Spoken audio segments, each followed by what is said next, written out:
नमस्कार दोस्तों, आप सभी का स्वागत है मेरे इस चैनल विजडम ब्रेक पे। मैं हूं आपका दोस्त, आपका होस्ट बिलपरित। हम कंटिन्यू कर रहे हैं richest man in Babylon by George S Klaasen. आज हम चैप्टर 17 पर जाने वाले हैं। अगर आपने अब तक के चैप्टर्स को मिस कर दिया है तो मैं लिंक यहाँ दे रहा हूँ, एक बार जाके ज़रूर देखें। तो चलिए दोस्तों, चैप्टर 17 को कंटिन्यू करते हैं। चैप्टर 17 है बेबीलोन से मिट्टी की पट्टियाँ। तो आपको पता है बेबीलोन बहुत पुराने ज़माने का शहर था। तो वहाँ पर क्या है, कुछ अमेरिकी आर्कियोलॉजिकल डिपार्टमेंट ने जब वहाँ पे खुदाई की तो उन्हें कुछ मिट्टी की पट्टियाँ मिली। 5 मिट्टी की पट्टियों को वो एकदम अच्छे से पैक करके वो लंदन में एक प्रोफेसर के पास भेजा जाता है। ठीक है, तो वहाँ पे वो प्रोफेसर उन पट्टियों को निकालते हैं और उनमें जो भी पुराने भाषाओं में लिखा रहता है उनका वो अनुवाद करते हैं। अब वो अनुवाद करते हैं तो उनको काफ़ी एक इंटरेस्टिंग चीज़ पता चलती है। इंटरेस्टिंग चीज़ क्या है? दावासिर के बारे में एक चीज़ पता चलता है। हमने पिछली कहानी में सुना ही था कि दावासिर किस तरह से गुलाम बना और फिर गुलाम से वो आज़ाद हुआ। अब उसी की कहानी यहाँ पर कंटिन्यू है। उसमें उस पट्टी में क्या लिखा हुआ था? दावासिर कुछ नियमों के ऊपर काम करना शुरू करता है। वो क्या करता है? सबसे पहले वो एक सोनार के पास जाता है। वहाँ पर मेथन नाम का एक सोनार था जो कि उसका दोस्त भी हुआ करता था। तो वो उसकी ना योजना बनाता है कि तुम जो भी कमाओगे उसका तुम्हें 10वां हिस्सा अपने पास बचा करके रखना है। 7वें हिस्से में तुम्हें अपने घर का खर्चा चला लेना है और जो बचा है 20वां हिस्सा, उससे तुम्हें अपने कर्ज अपना भुगतान करना है।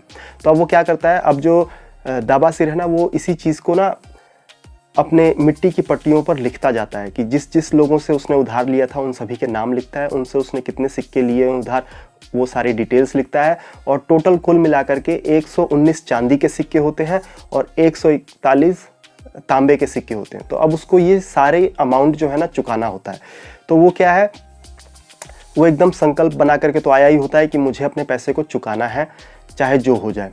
तो वो यही करता है। वो जो भी वो ऊँटों का व्यापार करना शुरू कर देता है। वो जब ऊँटों के व्यापार से उसे जो भी इनकम आती है वो उस इनकम से 70% जो भी उसकी इनकम हुई है उसमें वो अपना घर चलाता था। 10% वो अपने घर के लिए निकाल के पहले ही रख लेता था और जो बचा 20% है वो उनसे क्या है, कर्ज लोगों के चुकाया करता था। थोड़ा करते उसने 1 साल के अंदर अपने सारे कर्ज चुका दिए।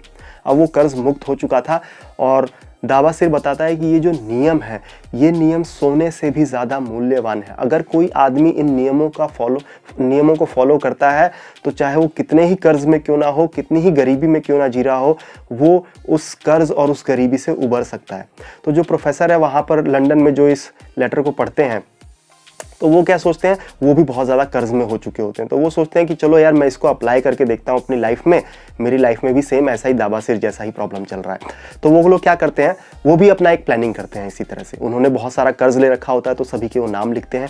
उन्होंने कितना कितना कर्ज लिया है सभी के वो नाम के आगे सभी के पैसे लिखते हैं और फिर वो क्या है, वो एक डॉक्यूमेंटेशन करवाते हैं कोर्ट के थ्रू।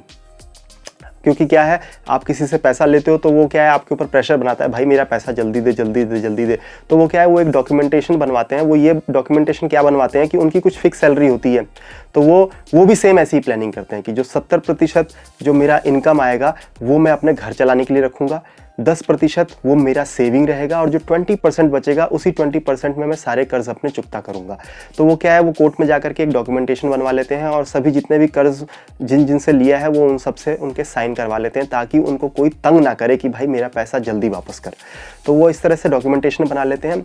अब वो इस चीज़ को ना रूटीनली फॉलो करते जाते हैं। पहले क्या था, पहले वो क्या करते थे कि उनकी इनकम तो वही थी, लेकिन क्या है, खर्च इतने ज़्यादा हो जाते थे कि उनको समझ में नहीं आता था पैसा कहाँ जा रहा है, बच नहीं पा रहा है, कर्ज पे कर्ज लिए जा रहे हैं, वो भी कर्ज के अंदर डूबे हुए थे।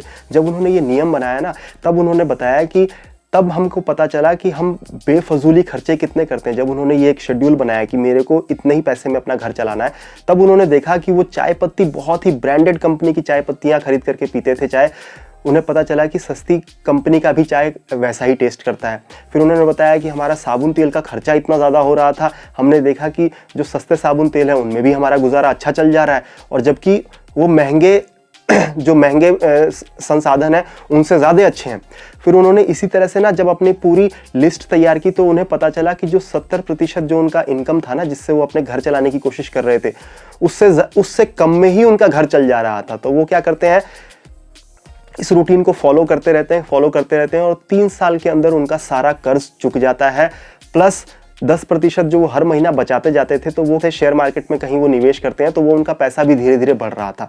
अब क्या है, वो बताते हैं कि पहले मैं अपने खर्चे से ही अपना घर नहीं चला पा रहा था, लेकिन अब मैं अपने कमाई से इतना पैसा भी बचा ले रहा हूं कि अब हम प्लान कर रहे हैं अगले साल हम लोग कहीं बाहर वर्ल्ड टूर के लिए निकले। तो देखिए दोस्तों, ये प्लान जो है ना, ये प्लान कितना ज़्यादा कारगर है। आपको मैं प्लान एक बार और बता देता हूँ। प्लान क्या है, जो भी आप कमाते हैं उसका 10वां हिस्सा सबसे पहले आपको अलग कर देना है, वो खर्च नहीं करना है। प्लस अगर आपने कोई कर्ज ले रखा है तो आपका उसका जो 20% है, उस 20% को आपको सिर्फ कर्ज चुकाने में लगाना चाहिए, और जो बाकी का बचा 70% है, उस 70% से ही आपको अपना घर चलाना है। अब बस आपका घर नहीं चल पा रहा है तो आप अपनी इनकम को बढ़ाइए, अपने खर्चों को कम कीजिए, आप देखेंगे कि 70% में आप अपने घर को चला सकते हैं।